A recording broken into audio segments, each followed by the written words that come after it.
Lindane, ongi etorri txapera. Eskerrik asko. Ze ondo gauden da, ze dotore, ez da? Flipatzen hau, Basarri honegaz, Eibarrekin guztiagaz flipatzen. Flipatzen bizi naiz, Iker Jimenez bezala. Kontoratzen zarete, Iker Jimenez beti horrela? Ba, ez da begik zabal-zabaleik, ez da? Flipatzen, guztiagaz flipatzen mani barri. Holaxe gaude bat, ze ondo. Lehenengo eta behin galdetu nahi nizun gauza bat, Ane Lindane, ze izen ona daukasun, nondi dator? Nik neuk jarritako izena, izen artistikoa. Ane Lindane ez da pertsona izena, zoritxarrez. Lindane, karo, eske usurbilekoa zara, horrexegatik ez dakizu. Arakaldekoa esango bazina ondo jakingo zenuke Lindane dala pestizida baten izen komertziala. Bizkaiko zondan industrializatuetan eta sortzen zen pestizida batzen Lindanea, eta, bueno, merkatutik erretiratu zuten. Zerbaitegatik? Por lo que fuera. Eta, karo, asuntoa da, estokean Lindane pilo bat geratu zala, eta esaten zuten zein godu honegaz. Eta zuen baten batek, tira garria, ez dut uste zebez gertatuko denik. Eta hemen txenako zuen. Eta, bai, hori, Bizkaiko zonalde industrializatuak eta Bilboko zonalde batzuk bai, Lindane eskutsatuta daude, lurra Lindane eskutsatuta, Barakaldo eta... Baina esaten zula, bai, noski. Karo, hora ya, zentzua badauka, orain, noski, bai. Eta hori, ni Barakaldoko lagun batzuk nuskan, eta hien artean, eres más malo que la droga, esan beharrean, eres más malo que ezagizer, esan beharrean, esaten zieten batak besteari, eres más malo que Lindane. Eta eritzen zitzaidan ikaragarri ona. Eta esan, gaineran izenagaz zer ikusi hauka, Ane Lindane. Bai, gaina sondo eskontzen da, beraz. Primera, oso izen ona da, bira, hori horrela esan behar da. Izen artistiko moduan. Bai, eta artista zara barreginarazten. Umoregilea, bakarrizketalaria, nola definitzen dezu zure burua? Nik uste, umoregilea. Umoregilea, naiz, bai. Osa, apurtxu eta netarek egiten dut, diseinuak egiten ditut bai, kartelerian, ez dakit zer, baina, bai, batez ere umoregilea naizela esango nuke. Ez dakit hori arte mota bat ote den. Bai, nik esango dizut baietz. Esango dizut, bai. Usurbileko batek baietz esaten badit. Atxiton. Bai, bueno, bai, oza, ezkenean artea ez omen dago uste dut, ikasi nebala zeo zer. Artea uste dut dela sentimenduak eragiteko movida bat. Movida bat. Artista naiz. Hori da, noiz hasi zinen bakarrizketak edo pixka bat umorearekiko hurbilketa hau egiten? Ba, hasi nintzen, direla ja zazpi bat ditxoen, esko eta 15 urte ditut, eta horretaz aparte diskalkulea ere badaukat, beraz, kostatzen zain jakitea noiz hostia hasi nintzen. Bueno, ba, bedera eskuekin ere egingo ditugu, atzamarrekin. Ez da inbeste atzamarrik. Baina, eta 6 urte edo nituela hasi nintzen, justo momentu horretan Bilboko okupazio bulegoan nengoen, eta bertatik, deintzen gintuzten askotan gaztetxetatik edo gazte asambleetatik eta itzaldiak emoteko. Eta nik, alderdi, ez dakit, judizialari buruz eta horri buruz ezin dezaket hitz egin, ideiari pez, horretarako abokatuak ditu eta horri buruz haiek hitz egiten dute, baina ordea, ale praktikoari buruz, hitz egin dezaken. Eta, gazte nintzen, igual esperientziak eta kontatzen, okupatzerako orduan gertatzen diren mobidei buruz hitz egiten eban, eta konturatzen nintzen, gauza haiek kontatzerakoan, oso gauza barregarriak direla, oso pasaizo barregarriak gertatzen direla okupatzen duzunean. Eta behar bat, momentuan bertan, okupatzen zaudenean gertatzen zaizun hori, igual ez da oso barregarria, baina, gerora kontatuz esate duzu, hemen txiste bat badao. Eta nik kontatzen nuen eta jendeak parra egiten zuen. Eta esan nuen, hemetik bakarrizketatxo bat sor dezaket, eta orduan hitzaldi hauek bakarrizketa moduan, humorezko bakarrizketa moduan hasi nintzen emoten, eta hortik sortu nuen lehenengo bakarrizketa, eta hori izan zen lehenengo bakarrizketa, gero beste toki batzuetatik deitzen ninduten soilik humorezko bakarrizketa egiteko, eta beste elementu berri batzuk sartzen hasi nintzen, eta hortik hasi nintzen, oso modu ez ohikoa den modu baten. Ia zen, normalan beste batzuk esatu dute, hasi nintzen, ez dakit, bide ohikoetatik, baina... Bai, nahi zutela igual kontzienteago, ez da? Esan, ni humoregile izan nahi dut. Ni okupa nahizelako. Izerregatik, hemen txenau. Eta zerk erakartzen zaitu humore egitetik, lehen esan duzu, arte badala eta sentimentuak sortarazten dizula, baina ez dakit, ia. Bai, artea dela zuk esan duzu, Nik esan den, bai. Arte bada, barregineraztea. Hombre, izango da. Ez dakit, nik uste dut orokorrean horrela komunikatzen naizela, horrela komunikatzeko joera dukadala. Bai oso serio jar nahitek, eta oso serio jartzen ez batzutan, eta unas txapas importantes. Baina batez ere gauza iguales seriagoak izan daitezkeenak, edo ez dakit, komunikatzeko eskadan metodo bat da, eta niri modu naturalean agertzen zaidan gauza bat da. Askotan, mezu oso, ez dakite, txunguak izan ditezkenak edo kontraesankorrak edo alako zerbait, baselina moduko bat. Jazta, tio. Hori da, baselinarekin nire mezu sakona sartzeko modua da. Horrekin titularra egingo du, bai, puntatzen dut. Humorea baselina da. Hori da. Humorea lubrikantea da. Bai, hori ja, badago, darak txap egingo dute. Barkatu. Zer da? Bueno, bada zure ezaugarrietako bat, zure humorearen, eta ez dakit izaerana, inbeste ez galako ezagutzen, baina bai humorearena, hau bizarri gabe hitz egitearena, zuzen hitz egitea eta putzuetan sartzekoa, ezta? Pixkat, nahitare aukeratzen duzun bide bada, horrela ateratzen zaizun, nahi duzun provokazio puntua badagoen, edo horrela nahi duzulako. Eske kostatzen zaite sartzea putzuetan, benetan, ez dakit nola, baina batean putzu baten sartuta nago, eta ostia, bai. Bai, asko kostatzen zaite, halako, umore zuria egitea, ezinezkoa da niretzat. Egin dezaket noski, baina era naturalean ez zait gertatzen. Eta, karo, ni bepai hasi nintzen, Irola irrati librean, neukan irratsaio bat, zientzia eta esetizismoari buruzkoa, eta zientzialariak elkarrezketatzen dituen doinu humoristikoan, eta ezakitzer, eta, sasi zientziak desmontatzen genituen. Eta badaukat, hori, pentsamendu kritikorako joera oso handia, eta halako gauzak, batzutan, askura sor dezaketen gauzak modu kritiko batean begiratzeko joera ikaragarria handia daukat, eta konturatzen naiz, hori, humoretik gauza horiek azaltzea errazagoa dela niretzat. Ze azkenean tipa honek grazia egiten dabil. Ez diogu arpegian joko, ez? Katxon dautxa da. Da, purtsuet nire burua besteko modu bat. Baina, orokorrean joera handia daukat putzuetan sartzeko. Eta gero oso pertsona politizatua naiz. Eta oroan, nire ideologia politikoan niretzat oso garrantzitsua da helaraztea edo nire bizitzan ez dakite ardatz handia da, orduan hortik komunikatzen naiz bai, ez? Eta orduan hori beti polemikoa. Bai, eta askotan gizarte ez dago prest, ez da? Pertsona deserosoak edo azkura eragiten dutenak, edo pixka bat bi buelta ematen arazten dituenak, horiek pixka bat urruti edo mantendu behar direla, edo zapaldu egin behar direla, edo isildarazi egin behar direla pentsatzen da. Bai, eta... Hori sentitu duzu edo... Bai, askotan betidanik. Eta hori niretzat ez pentsa, niretzat txungoa da bai. Ze mundu guztiari gustatzen zaio, jendeak onartzea. Eta askotan gertatzen zit, inkluso gustora nagoen pertsonekin, ataratzen dela gai bat, eta nire burua behar dut ikusten dut nire ikuspuntua defendatzera, baina badakit nire ikuspuntua behar bada ez dela guztiz atsegina izango, eta ninplan, lagunak egin nahi ditut, baina zinezkoa da. Orduan hori askotan gertatzen zait. Eta bai, baina batez ere nik uste dute gizarteak joera handia duela, askura duten pertsonak eta isilaraztera, batez ere, emakumeak baldin bagara. Hori, izan behar horrengo hori zen. Hori horrengo zela. Baina bai, hala da, azkenean hau askotan, hausnarketa hau askotan nintzen dut, ez? Emakumeak arrazoi batengatik arreta emoten baldin badute oso altua zarelako, ez da landere kasua. Oso lodia zarelako, oso derra zarelako, oso ezakit nolakoa zarelako, oso zen hitz egiten duzulako. Edo esaten dituzun gauzak ez direlako ohikoak. Normalean emakumeak beti atseginak eta kukiak esan bar gara, ez?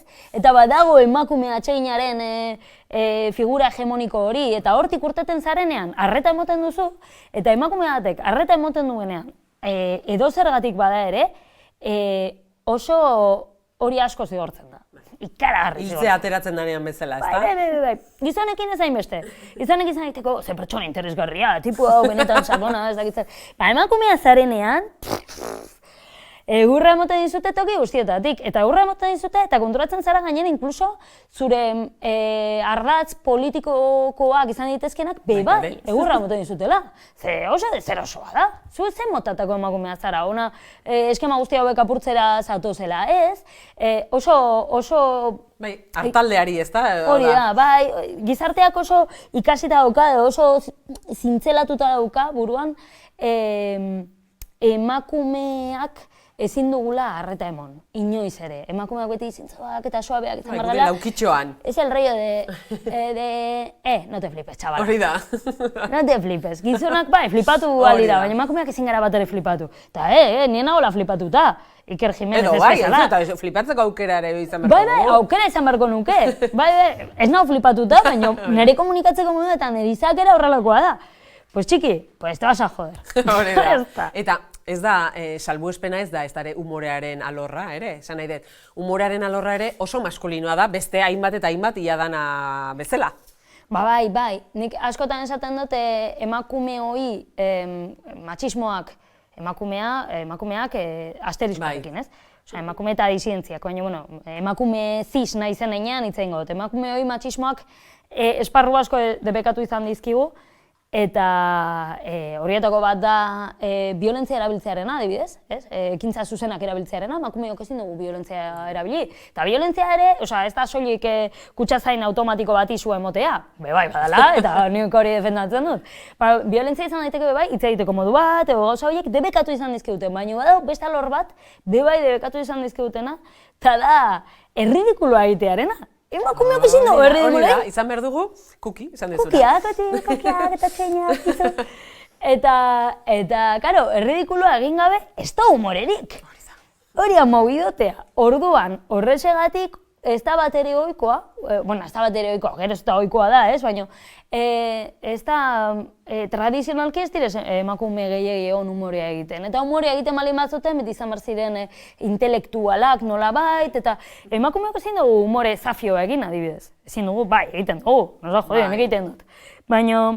Baina oso gaizki ikusita dago, eta horrekin apurtzen gabiltza, eta nien az bakarra, hor dauz emakume asko eta asko halako humorea egiten, eta nik uste dut hortik jo behar dugula, ze hori da, debekatu izan diguten esparruetako bat, eta horrexegatik humorea orokorrean oso maskulinoa da, ze eske, erridikula hasi maute egin duen engot humorea. Gainera, oholtza, espazio publiko bat hartzen da, erdigune hartzen da, zure gorpuztasun guztiarekin. Bai, hartze duzu mikrofono bat, eta zu bakarrik zauzor berbetan mundu guztia isilik egon behar da zuen zuten. Hau, beste emakume humoreile bati entzun izan nion, esaten zuen, niri stand-upa, halako humore mota hau egitea, asko gustatzen zait, zera momentu bakarra non nik hitz egiten duan, eta gainontzu guztiak isilik dauden ni entzuten. Eta hau kontatu zuen, Donostin egiten duten, ez te lo voy a contar. Asko aserratu nintzen horra. Donostin egiten duten, oinasi direz egiten Donostin mikrofon ireki bat. Gu izan ginen Euskal Herriko lehenengoa ez, Bilboko lehenengoa, eta Euskal Herriko bakarra non emakume humoregile hori espazioa emoten diegun, baina, hau da Donostiako lehenengoa, ez? Mutiko batzuk montatzen dute. Eta bertan topatu nintzen neska honegaz, ez? Eta hori esaten zuen, hori iruditu zitzaidan superinteresgarria. Eta esan nuen, jode, egia da, horrexegatik gustatzen zait hainbeste stand-upa egitearena. Tio, jaitsi nintzen, holtzatik, nengoen mutiko bategaz berbetan, sin más, etorri zan beste bat, jarri zan gubion artean, eta a tomar por culo, eta esan nuen, ezin da izan, tio. Ezin da izan, ointxe bertan egon naso holtza gainean, hitz egiten, mundu guztian, niri begira, isilik tal, ni zer esaten nuen adi, eta orain, hitz egiten, beste pertsona batekin etortzen da, beste mutil bat, ez, como, gate la boca. Horrela egin zidan, eta ni, ala mierda, tio. Claro, tio, espazio seguro horretatik geisten zarenean, karo mundua, betiko lez oso gaizki dago. Bai, segurua, baino epaitua ere izaten zara, Bai, klaro. Bikoitz edo hirukoitzki. Bai, klaro. Lehen esan bezala, halako gauza ezoikoak diren gauzak egiten ditugun emakumeok, gehiago zigortzen gaituzte, ez? Eta horretaz aparte bebai gertatzen da moida bat, eta da, zu normalean gizon bati, ez zara usartzen ez esatera, zu, edo, ez? Gizartean normalean, gizon bati zeo zer esateko, segortan maz. Horrean neskekin emoten du neske hori edo zer esan nahi ligutela. Ez horiek jaman esplainin delako hori edo nalako, ez? Baizik eta edo zer gauza. Osa, arreta deitzea adibidez, ez jarri poltsoa hor aulkiaren gainean, kendu poltsoa aulkitik hor jesarriko dela ezakin nor. Igual gizon bati ez diote esaten, baina emakumeok beti esaten digutean anetarik, ez? Eta gesten zara holtzatik, eta oindalez asko barakaldon. Jaitsi nintzen, oso bolo guapo emon genuen, gainera da publiko bat, ni asko konektatzen dut Barakaldoko publikoarekin, ze azkenean, hizkuntza berritina hitz egiten dugu, ez euskara edo gaztera erabiltzen dudalako, baizik eta... Registroa. Registro hori da. Eta jetxin nintzen, eta niegan etorri izan, zuzenean, neska bat esatera, jakin dezazun, egin duzun txiste hau, iruditu zait, supermingarria, zenik arazoak izan ditut ezakitzerekin, eta esan nion, nien nintzen joan zugana arazoak zenituenean nik txisteak egitera. Ez zaitez etorri zu orain zure drama puta honekin nire zure drama kontatzera. Hau, humorerako espazio batelako, tokizkanpo zaude, tia. Ordea, mutiko bati, helioke ziurrenik nire ere esango. Ze, korta. Bai, aipatu duzu, Despotorrep sortu zenutela, Bilbon, espazio, nola izan zen, nola sortu zen ideia hori, ez dago, nola esaten da, tokirik, ez da, oraindikan, esan duzu Donostian orain sortu da, baina, ez zegoen ezer, ez da, ez dago stand-uperako edo humorerako olako tokirik, gunerik. Zelaia zen, lehen dena Bilbon zelai bat zen, eta gero eraikinak egin zituzten. Bilbon ez zegoen ez zegoen mikrofono irekirik, eta humorea, egoten zen kanpo Eliseo Santzokian, edo Arriagan ezakitzer, baina ez zegoen halako jarraipena zuen ez beste hiri batzuetan ez bezala. Bazegoen bat Gasteizen, EKK, hori izan zen lehenengoa, eta, guk esan genuen, topatu nintzen Raquel Torresekin, batean kriston konexioa egon zen bion artean, bera Extremadurakoa, ni Bilbokoa, baina ez dakit, konexio ikaragarria dago hor, eta esan genuen, ingo du Bilbon, mikrofon ireki bat, emakume eta genero disidentzientziako. Eta, sortu genuen, eta sortu genuen gainera pandemiatik irtetzen ari ginenean. Ondino, errestrikzio pila batekin, ez dakit zer, eta egin izan genuen lehenengoa, ikaragarria izan zen, kristona arrakasta, jendeak farraiteko handiak zituen, eta errestrikzio pilo bat genituen, mundu guztian maskararekin. Hori zezaila. Oso txunga. Baina ondo urten zen, eta, gure lehenengo ikuskizuna, ez zela mikrofono irekia izan, baizik eta ikuskizun konjuntua Despotorre izena jarri denean, eta honi esan genuen, honi despotorropen, jazta, claramente. Eta horrela izan zen. Eta geroztik hilean behin egiten dugu Bilboko Kabaret izeneko lokal batean, egiten dugu ikuskizun hau, eta oso harrera hona dauka, postu morrile pasatzen dira bertatik, txiste berriak probatzera, 10 minututako bakarrizketa laburtxoak egiten dituzte, sekulare publiko horrean egin ez dituztenak, eta hori da mikrofonirekin. Bai, badu pendiente hori egitea. Nik behiratzen zaitut horrela, noiz zatozen. Bai, badaukat, badu dugu, karagarrizkoa gainera. Eta ibilbide orduan zoragarria Raquel Torresekin egiten ari zarena, eta oso, nik uste dut, errepikatzeko modukoa beste tokietan ere, ez da nik uste dut badela zerbait esportatu edo pixka bat kontagiatzeko zerbait beharko genukeena. Zalantzarik gabe, Donostien egiten ari dira beste bat, Euskara gutxean gainera, iruditzen zaiala zoragarri, Iruñan beste bat sortu da, La muerte de la comedia, gainera Divina Komedia eta Mider Lazkanorekin, lagun minak direla, eta beste sortu dute, eta apurka-apurka, zizak bezala, hasi dira azten alako mikrofoni irekiak Euskal Herri osotik. Zte polita. Eta, zure, adibidez, bada zure dimensioa, ezagutzen zaitugu, batez ere, sare sozialetan, adibidez, oraindik ez garenak Joan Bilbora edo bolo bat ez duguna koinziditu, sare sozialen bidez ezagutu, adibidez nik, ezagutu zintudan, eta sare soziala bada leiho handi bat, eta bada bozgorailu handi bat, eta erabiltzen dituzu, zuk erabiltzen duzu.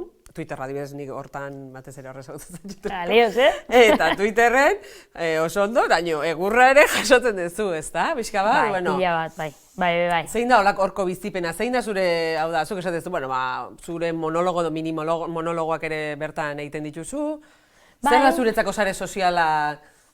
Oso alera hona da, ni sare sozialekin hasi nintzen oso berandu, baina oso berandu. 2019an hasi nintzen Instagramekin, eta hortik aurrera neukan sare sozialik. Eta, neukan sare sozialik batez ere, prekarietate kontu bategatik, nekalako bez mugikorrik, interneta zute mugikorrik, ez ordenadorerik, un puto kristo. Apurtxo eta sentatu nintzenean, eta gozabek nituenean, nik oraindik ere sare sozialikiko alako jarrera, ez dakit...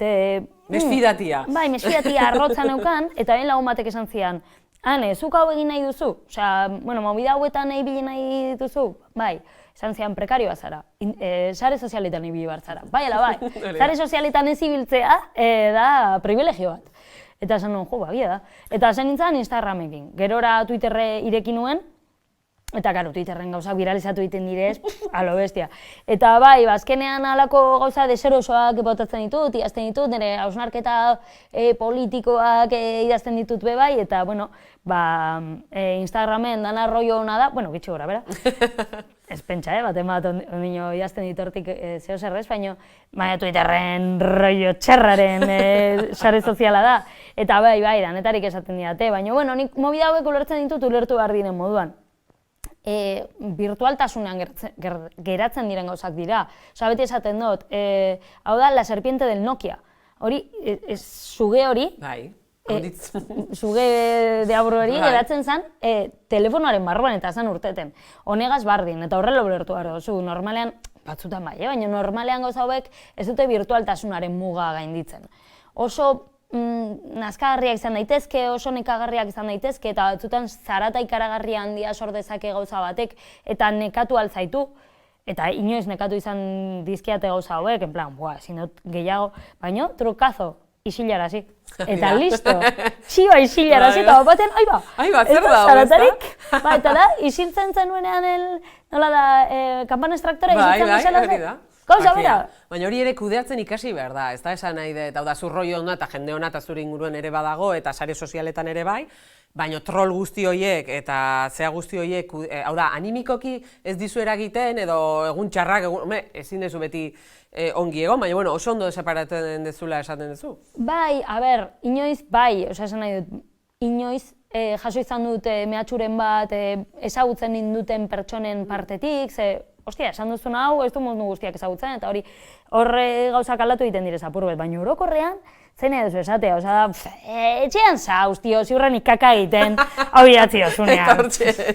Eta nik hau irakurri dut kaka egiten eman bitartean be, bai, osea, hau eta serioa. Beraz ondo, parekatuta dago. Claro, ez da bat ere serioa, pues ya está, tio, ez daite raiatu, listo. Ze ondo, orduketzen diozu ze hori eta... Bai. Ze ondo. Galdetu behar nizun beste gauza bat, umorea egiten duzu bai euskeraz eta bai gazteleraz? Bai. Pixka bat desberdintasunik edo zer, nola moldatzea bakoitzean edo badago alderik batetik bestera? Bai, baina nik uste dut hori gure errua dala bai, nola bait. Neri gertatzen zait eta askori gertatzen zaigu askotan euskarazko umorea egiten dugunean nolabaiteko autorreferentzialtasun batean erotzen garela. Egiten dugula euskarari buruz, ez euskal kulturari buruz. Eta nire gertatzen zait, nik ere egiten dut, eta jode, ez dakit nola irten hortik, ez? Eta askotan sorgin gurpil horrekin apurtu behar duguk bebai, hori da bebai agian gure egin beharra. Eta zaila da. Eta igual hori izan daiteke ezberdintasun nagusia. Ni saiatzen ez sorgin gurpil horrekin apurtzen, eta baditut bloke batzuk euskaraz egiten dituenak, eta gazteraz bebai, osea, bloke bardina euskaraz eta gazteraz egiten dituanak, eta beste batzuk soilik euskaraz eta beste batzuk soilik gazteleraz. Bebai zaila da, ze, gertatzen dena da, euskal humoregintzan eta euskarazko humoregintzan, hain berria dela, stand-uparen kontu guzti hau, ze batzutan basoaz ez dakit nongo herri batera, eta hobe bai oso gauza bitxia da, ze Euskal Herria oso anitza da. Oso anitza, eta zentzu askotan ikaragarri anitza da. Eta orduan ez dakit non txista kontatzea oso, eta danen barra egiten dute, eta beste baten... Horrela da. Akojonantea da. Eta hau gertatzen da bai, ez dagoelako ez dagoelako mugarririk. Ez? Gazteraz adibidez nik hau beti esaten dut, dekogu, mistetasen txistea, mundu guztia daki... Euskaraz pitxitarena daukagu, Mitxita. Pitxita, kontatuko dizut, gero. Ostia, bai, mesedez. Kontatuko dizut. Baina, non pero me gustaría verlas, esaten bali maut mundu guztiak daki zer buruz ari naizen. Hore euskaraz ez dago inbeste, ez da usalako gauzarik, ez? Eta gu ari gara sortzen hori. Osa, gu. Ba, imaginario hori, ez da? Eta txiste komun horiek. Mugarri horiek, eta hau txiste bat da, gauzak horrela doinu hau jartzen dio danean txiste bat dela esan nahi du. Eta mugarri horiek ari gara jartzen guk, eta batetik oso guapua da egiten ari garen hau, oza, guk humoregile euskaldunok egiten ari garen hau, oso guapua da, ze gu ari gara jartzen, ikurriña horiek gu ari gara jartzen, gu ari gara bidea zabaltzen, baina, karo, bidea zabaltzea bai, ojo guida, osea, estragen artean ireki behar duzu bidea, eta urratu egiten zara, eta batzutan oso, momentu deserosoak bizi ditzakezu. Eta hori, ojo guida, baina hor gauz, historia egiten, flipatia, historia egiten gabitzala. Hau galdetu nahi ditzun, badaukazu gairik edo, hola, konstienterik, humorerik egingo etzen unekena, gairik edo? Ez dago gairik. Nik humorea egingo nuke eta egiten saiatzen naiz gai guztiei buruz. Badaukat sentsibilitate berezia honi buruz gehiago humorea egitea gustatzen zait, baina gai guztiekin humorea egin dezakegu. Hori bai, nik nuke sekula ere egingo txiste matxista, arrazista eta transfoborik, ez? O euskalfoborik. Nuke egingo, baina euskalfobiari buruzko, transfobiari buruzko, matxismoari buruzko txisteak egiten ditut. Jazta. Eta bai, askotan esaten didate, fatxei buruz barra egiten duzu, baina honi buruz ez, parkatu, ni torturari buruzko txisteak ere baditut. Baina torturari buruzko txiste hauek egiten ditudanean, egiten duana da, bai, memoria historikoa mahai gainean jarri. Ze batzutan emoten du, ostia, hemetik eta 10 urtetara agian ahaztuko dute asko, hemen torturak egon direla eta jasan izan duguna, ez? Ostia, txiste hauek eginez, horritarazten dut. Eta honekin esaten dut bebai, beti egiten paralelismoa, ez? Eliza Katolikoan, ondiren, abusu sexualei buruz txiste asko egiten ditugu, askok. Askotan egiten dugu txistea, alkura, los niño, Eta hori, ez da txiste bat egitea pederastia grazia egiten dizulako, ez da inolaz ere. Eliza Katolikoan dagoen pederastia salatzen ari zara, eta da oroitarazteko modu bat, kontuz, Eliza Katolikoan gauza hauek gertatzen dira. Eta honegaz nik uste dut egin behar bardina dekogula. Kontuz, hemen torturak egon dira. Barri ingo dugu, baina torturak egon dira. Hori da. Eta bukatzeko galdera bat, galditzen zaizu, da ze amets betetzea gustatuko litzaizuke? Nire liburuari buruz hitz egitea, hori da nire ametsa. Hori da, bai. Ez que denbora bukatzera izaigu eta... Zure lehenengo nire liburuari buruz hitz egitera etorri naiz. Hasta la potxola mete neiz. Nire lehenengo liburua eta ez dakit azkenekoa izango den. Lehenengoa bada. Bai, lehenengoa fijo. Aurretik ez dagoelako beste libururik. Hausnarketa politikoak, sozialak, humorearekin nahaztuta, nik egindako diseinu batzuekin ere bai, emetik dugu zenak, behira, potxola bat. Danetarako baliozu. Danetarako baliozu. Nik bai egin izan dut atala. Portada, bai, nik diseinatu dut bai. Eta hori, humorea, hausnarketa sozialak, txarko guztietan sartzen naiz, hemen atzean ondo jartzen duen moduan. 15 euro, peñita, ez dakit erosi. Momentu, product placement deitu zaio, oso ondo sartu duzu. Bueno, beraz, bete dezun ametxonekin utziko dugu. Bai. Hane, plazer bat izan da, nungo guaz, ezagutzeko, aurrez aurre egoteko. Egingo dugu topo, beste toki batutan, baina oraingo honetan, japen, mila esker. Eskerrik asko zuei. ¿Cuál es mi cámara? Horra bidatu behar dut? Vale.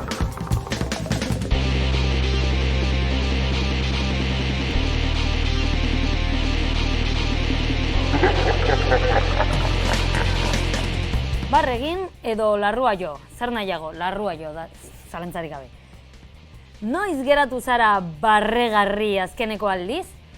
Ostra, galdera hona, ez dakit, askotan gertatzen zaia movida bat da.